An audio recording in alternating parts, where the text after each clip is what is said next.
12 मार्च 1993 को मुंबई में एक के बाद एक 12 सीरियल ब्लास्ट होते हैं। इन हमलों में 257 लोग मारे जाते हैं और 700 से भी ज्यादा लोग जख्मी हो जाते हैं। ये हमले भारत के बाहर बैठे दाऊद इब्राहिम और उनकी डी कंपनी ने करवाए थे। हमले के बाद उस वक्त महाराष्ट्र के सीएम का स्टेटमेंट आता है कि मुंबई में 12 नहीं 13 जगह पर ब्लास्ट हुए थे। कुछ साल बाद यही नेता अपनी किताब में खुलासा करते हैं कि उन्होंने जानबूझकर ये झूठ बोला था ताकि ये लगे कि इन धमाकों में सिर्फ हिंदुओं को टारगेट नहीं किया गया। रॉ के फॉर्मर ऑफिसर एनके सूद ने अपने एक इंटरव्यू में बताया था कि उस मुख्यमंत्री ने उस वक्त हमले को लेकर झूठ इसलिए बोला था क्योंकि वो दाऊद इब्राहिम का काफी करीबी था। बाद में इस मुख्यमंत्री ने अपनी एक पार्टी बना ली। उस वक्त इनकी पार्टी के बहुत सारे नेता दाऊद के गुंडों से मिले हुए थे और इन लोगों की शह पर दाऊद सारे क्राइम करता था। ऐसा हेलो दोस्तों, क्या हाल है आपके? जय श्री राम। आज का वीडियो है कि कैसे दाऊद इब्राहिम ने हम 1993 में जो बम ब्लास्ट हुए थे और उन्हें सरकार ने कैसे बचाया। आज लॉरेंस बिश्नोई हो रहा है, तो लॉरेंस वो नहीं है कि लॉरेंस बिश्नोई है।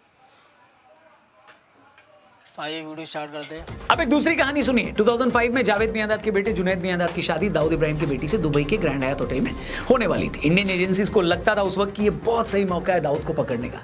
तब एजेंसीज ने उस बारे में उस वक्त की यूपीए सरकार से परमिशन मांगी तो गवर्नमेंट ने अपने हाथ खड़े कर दिए, कहा कि ना आप लोगों को जो करना है करिए, हमें शामिल मत करिए। इसके बाद एजेंसीज ने सोचा कि चलो ये काम छोटा राजन से करवाते हैं जो एक टाइम में दाऊद के बड़े क्लोज था। यही वो टाइम था जब जनवरी 2005 में आज के एनएसए आईबी चीफ के अपने पद से रिटायर हो गए। तब एजेंसीज ने उन्हें इस ऑपरेशन की कमान सौंपी थी। डोभाल साहब ने ऑपरेशन की पूरी तैयारी करी। छोटा राजन के दो साथियों विकी मल्होत्रा और फरीद को कांटेक्ट किया गया, उनके पासपोर्ट तैयार किए गए, उन्हें भेजने की पूरी तैयारी कर ली गई। डोभाल साहब विकी मल्होत्रा और फरीद को फाइनल ब्रीफिंग दे रहे थे, मगर तभी मुंबई पुलिस का एक डीसीपी वहां आता है और इन दोनों एजेंट्स को गिरफ्तार कर लेता है। डोभाल साहब इस गिरफ्तारी के खिलाफ प्रोटेस्ट भी करते हैं, मगर वो डीसीपी उनकी नहीं सुनता और वो दोनों को गिरफ्तार कर लेता है। इसके चलते इतना बड़ा ऑपरेशन बीच में डिस्टर्ब हो जाता है। इस पूरी घटना का जिक्र करते हुए रॉ के फॉर्मर ऑफिसर एनके सूद ने कुछ वक्त पहले एक चैनल को इंटरव्यू भी दिया था।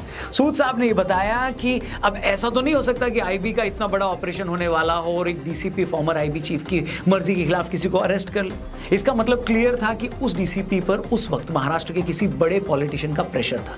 उस पॉलिटिशियन के पास उसके सोर्सेस के थ्रू दाऊद के खिलाफ होने वाले ऑपरेशन की जानकारी पहुंच गई और इससे पहले कि आईबी कुछ कर पाती उसने ही ये सारा ऑपरेशन डिस्टर्ब करवा दिया। वीडियो के शुरू में मैंने आपको ये दोनों किस्से इसलिए बताया क्योंकि इसके पीछे अपनी वजह है। आज जो लोग लॉरेंस को हिंदू बताकर उसके नाम की छाती कूट रहे हैं, उन्हीं लोगों से ये पूछना चाहता हूं कि जब दाऊद इब्राहिम जैसे लोग मजहब के नाम पर पूरे हिंदुस्तान को बर्बाद करने में लगे थे, तब क्या किसी को उसका धर्म नजर नहीं आया?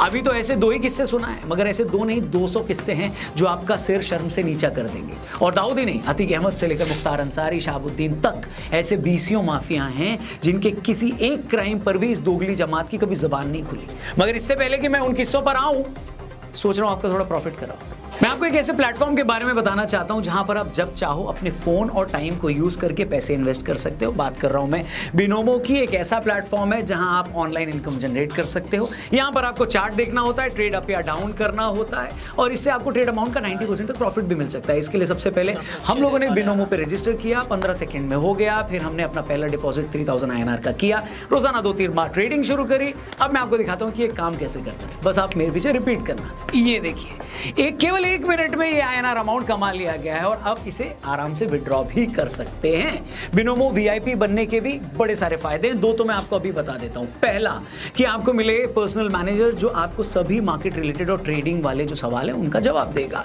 Only on Binomo VIP। दूसरा फायदा, ट्रेडिंग सिग्नल्स आपको 24/7 कंप्लीटली फ्री मिलेंगे, ओनली फॉर यू। इसलिए डिस्क्रिप्शन में लिंक दिया है, उस पर क्लिक करो, बिनोमो को अपनी लाइफस्टाइल का हिस्सा बनाओ, जब चाहे तब ट्रेडिंग का मजा उठाओ। वीडियो में आगे आओ। तो दोस्तों, जो लोग आज ये बोल रहे हैं ना कि लॉरेंस बिश्नोई को कुछ लोग इसलिए सपोर्ट कर रहे हैं क्योंकि वो हिंदू है, तो मैं उनसे पूछना चाहता हूं कि यही सपोर्ट जब दाऊद इब्राहिम, अतीक अहमद, मुख्तार अंसारी जैसों को मिलती है, तब ये क्यों नहीं बोला जाता कि उन्हें सपोर्ट सिर्फ इसलिए मिल रही है क्योंकि वो एक खास मजहब से? लॉरेंस को रॉ सपोर्ट कर रही है या नहीं कर रही है, उसे सरकार सपोर्ट कर रही है या नहीं कर रही है, इस पर तो सिर्फ अंदाजा लगाया जा रहा है। उस दाऊद को बचाने के लिए कैसे एक नेता आईबी का ऑपरेशन तक रुकवा देता है, ये सबको मालूम है। वो भी उस दाऊद को बचाने के लिए जिसने भारत में 93 के मुंबई धमाके करवाए, 2008 में 26/11 के मुंबई अटैक करवाए, पुणे की जर्मन बेकरी में ब्लास्ट करवाकर 60 लोग मरवाए और 2013 में आईपीएल में मैच फिक्सिंग कांड करवाया और इसके अलावा भी न जाने कितने लोगों को मरवाया, कितनों से वसूली की, कितनों को ड्रग सप्लाई की। वो दाऊद जिसे भारत ही नहीं अमेरिका ने भी मोस्ट वांटेड टेररिस्ट की लिस्ट में डाल रखा है और जिस पर आज भी 25 मिलियन अमेरिकी डॉलर का इनाम है। अब आप ही सोचिए, उस दाऊद को भारत के ही नेता सपोर्ट करते थे, बचाते थे, उसके काले कारनामों में उसके हेल्प करते थे। महाराष्ट्र का ये नेता ही नहीं, इसके अलावा गुजरात का एक और बड़ा लीडर जो एक टाइम पे एक सबसे पुरानी पार्टी के प्रेसिडेंट का सलाहकार हुआ करता था, वो भी दाऊद का बड़ा क्लोज था और गुजरात में दाऊद का जितना कारोबार था वो सब उन्हीं की मदद से चलता था। यही रीजन है कि 93 से लेकर 2011-12 तक देश में दर्जनों बम ब्लास्ट हुए। इन ब्लास्ट में हजारों लोग मारे गए। हमने यूपी के फॉर्मर डीजीपी विक्रम सिंह जी से अपने पॉडकास्ट पे बात की थी। इस बातचीत के दौरान उन्होंने बताया कि कैसे 2 सिपाही अतीक के घर पर किसी मामले में पूछताछ करने चले गए थे। इस बात से अतीक को इतना गुस्सा आया कि उसने उनमें से एक सिपाही को तड़पा के मार दिया और उसके टुकड़े करके सड़क पर फेंक दिए। इतना ही नहीं, उस टाइम के सीएम ने अतीक से हाथ जोड़कर ये बोला कि अतीक भाई आप दूसरे सिपाही को छोड़ दें। विक्रम सिंह जी ने हमें यह भी बताया कि किस तरह उस वक्त के मुख्यमंत्री ने अतीक के कुत्ते के साथ हाथ मिलाया था और उस सीएम की वो तस्वीर अखबारों में छपी थी। इस पॉडकास्ट को आप मिस मत करिएगा, डिस्क्रिप्शन में लिंक दिया, देखिएगा जरूर। लेकिन एक बार जरा सोच कर देखिए कि इस खूंखार क्रिमिनल जिसके गुर्गे किसी से भी वसूली कर लेते हैं, किसी भी राह चलती लड़की को उठा लेते हैं, किसी का भी मर्डर कर देते हैं और उस स्टेट का सीएम बजाय ऐसे लोगों को जेल में डालने के उस अपराधी के, उस क्रिमिनल के कुत्ते के साथ फोटो खिंचवा रहा है। क्यों खिंचवा रहा है? क्योंकि उसे उसकी कौम के वोट चाहिए, क्योंकि उसे उस गुंडे से अपने काम निकलवाने। हैरानी और शर्म की बात है कि मुख्तार अंसारी से लेकर अतीक अहमद और शहाबुद्दीन तक सालों तक ये लोग गुंडे ही फैलाते रहे। हमारे मेन स्ट्रीम नेता उनके पैरों में पड़े रहे ताकि इन 2 कौड़ी के गुंडों की कौम के वोट इन्हें मिल पाए। तब किसी को इसमें मजहब का एंगल नजर नहीं आया। उल्टा जब अतीक अहमद जैसों का इनकाउंटर हुआ तो ये सब ऐसे चिल्लाने लगे जैसे कोई गौरक्षक गुंडों के हाथों मारा गया हो। वहीं आज एक सीएम अगर ये बोल रहा है कि मैं सारे माफियाओं को मिट्टी में मिला दूंगा तो इन लोगों के पेट में दर्द हो रहा है। अच्छा, हमारे कल्चर में ना मरे लोगों की बुराई करने का चलन नहीं है, लेकिन ये भी सच है कि इसी अतीक का खौफ इतना था कि 11 जजों ने इसके केस सुनने से मना कर दिए थे। इस दाऊद का खौफ इतना था कि इससे पूछे बिना फिल्मों में हीरो नहीं लिए जाते थे। उस वक्त बड़े बॉलीवुड स्टार्स को इसके दरबार में हाजिरी लगानी पड़ती थी और जो इसकी बात नहीं सुनता था उसका वही हश्र होता था जो गुलशन कुमार जी का हुआ था। मगर लॉरेंस के खिलाफ बोलने वाले ये बेशरम लोग उनके खिलाफ कभी कुछ नहीं बोलेंगे। हम साफ कर दें कि, और पहले भी हमने बोला है कि हमारी लॉरेंस बिश्नोई या किसी गैंगस्टर से कोई हमदर्दी नहीं है, होनी भी नहीं चाहिए बॉस। लेकिन टेररिज्म की तरह जो लोग गैंगस्टर की बुराई करने से पहले ये देखते हैं कि उसका रिलीजन क्या है, धर्म क्या है, उनको जरूर शर्म आनी चाहिए। और आज का वीडियो बनाने का मकसद भी यही है। यही सेक्शन आज लॉरेंस बिश्नोई की पॉपुलैरिटी को इस तरह से देख रहा है कि वो हिंदू है, इसीलिए उसके अपराधी होने को सेलिब्रेट किया जा रहा है। ऐसे चंपुओं को मैं यही कहना चाहूंगा कि भाई यहाँ बात हिंदू या किसी और धर्म की नहीं है।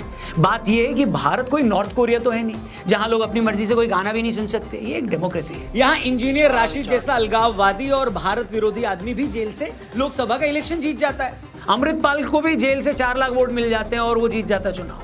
अब ये दोनों कानून की नजर में अपराधी हैं या यूं कहें कि आरोपित हैं, तभी तो जेल में है। फिर भी जनता इन्हें चुनाव में जिता रही है। यही बात गैंगस्टर्स को भी लेकर है। भाई उनके अपराधी होने का, उनकी लोकप्रियता से, उनकी पॉपुलैरिटी से कोई कनेक्शन नहीं है। वो गलत काम करते हुए भी पॉपुलर हो सकते हैं। लॉरेंस बिश्नोई बेशक कानून की नजर में अपराधी है, मगर जो लोग उसको पसंद करते हैं उनके पास अपने लॉजिक है।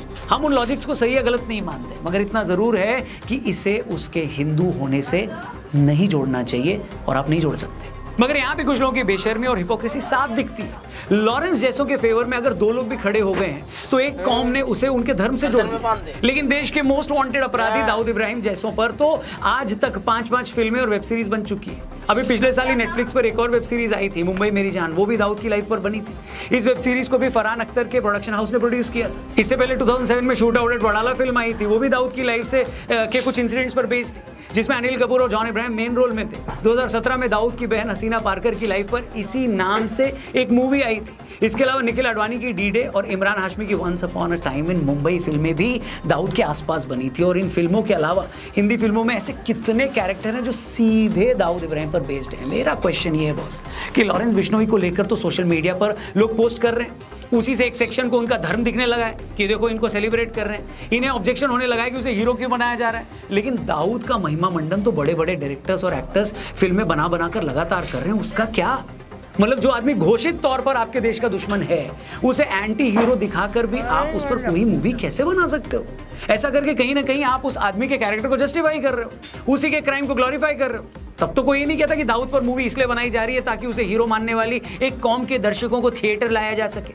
मगर लॉरेंस पर किसी ने एक पोस्ट भी लिख दिया तो इन्हें उसका धर्म नजर आने लगा। अरे यही याकूब मेमन था, 93 के मुंबई धमाकों के लिए दोषी पाया गया था, उसे फांसी की सजा दी गई थी। मगर बेशर्मों और वामपंथियों की कौम उसकी फांसी रुकवाने के लिए आधी रात को सुप्रीम कोर्ट तक चली गई। मतलब जिस आदमी पर इल्जाम था कि 93 के धमाकों में उसने साथ देकर 250 लोगों की जान ली, ये उसे बचाने सुप्रीम कोर्ट चले गए। इतना ही नहीं, उसका जनाजा निकला तो उसमें भी हजारों लोग शामिल थे। तब किसी ने नहीं कहा कि एक आतंकवादी के जनाजे में इतने लोग शामिल होकर क्या साबित कर रहे हैं। क्या ये बताने की कोशिश की जा रही है कि तो क्या हुआ, उसने सैकड़ों लोगों की जान ली, वो तो हमारे लिए हीरो है। पर यहां पर लॉरेंस के केस में उसको धर्म से कनेक्ट कर दिया गया, वो भी इतने आराम से। थोड़ा शर्म करना चाहिए बॉस। मतलब शक्ल कैसी भी हो, ऊपर वाले को तो दिखानी पड़ेगी, है कि नहीं? तो ये बात भी अच्छे से समझ लीजिए। मैं वीडियो में 10वीं बार दोहरा रहा हूं कि लॉरेंस बिश्नोई अगर गैंगस्टर है तो उसे कानून के हिसाब से सजा मिले, लेकिन उसके 2-4 सपोर्टर्स को आगे रखकर प्लीज ये ढिंढोरा मत पीटो कि वो तो हिंदू डॉन है। जब इतने सालों तक तुम दूसरे मजहब के डॉन पर कुछ नहीं बोले, जब इतने धमाकों के बाद आज तक तुम आतंकवाद का धर्म नहीं ढूंढ पाए हो, तो एक गैंगस्टर के सामने आने पर उसकी कुंडली और गोत्र चेक करना बंद करना चाहिए। कम से कम मेरे को तो यही लगता है। आपको क्या लगता है कमेंट करके जरूर बताना। वीडियो पसंद आई हो तो इसे प्लीज ज्यादा से ज्यादा लोगों तक पहुंचाना, शेयर करना, चैनल भी सब्सक्राइब करना। जाते जाते डिस्क्रिप्शन में बिनोमो का लिंक दिया है, डाउनलोड करना मत भूलें, क्योंकि क्या पता ट्रेडिंग आपकी किस्मत बदल दे। I think I'll ruin the party. I should not.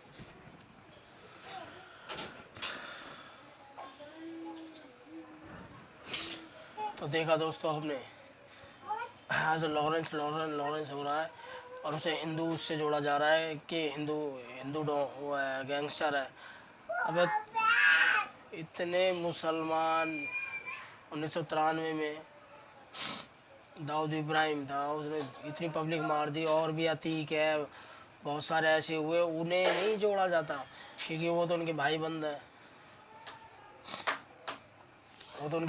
है, अबे जब तुम उन्हें नहीं बोल पाए तो इस पे क्या सवाल उठाओगे?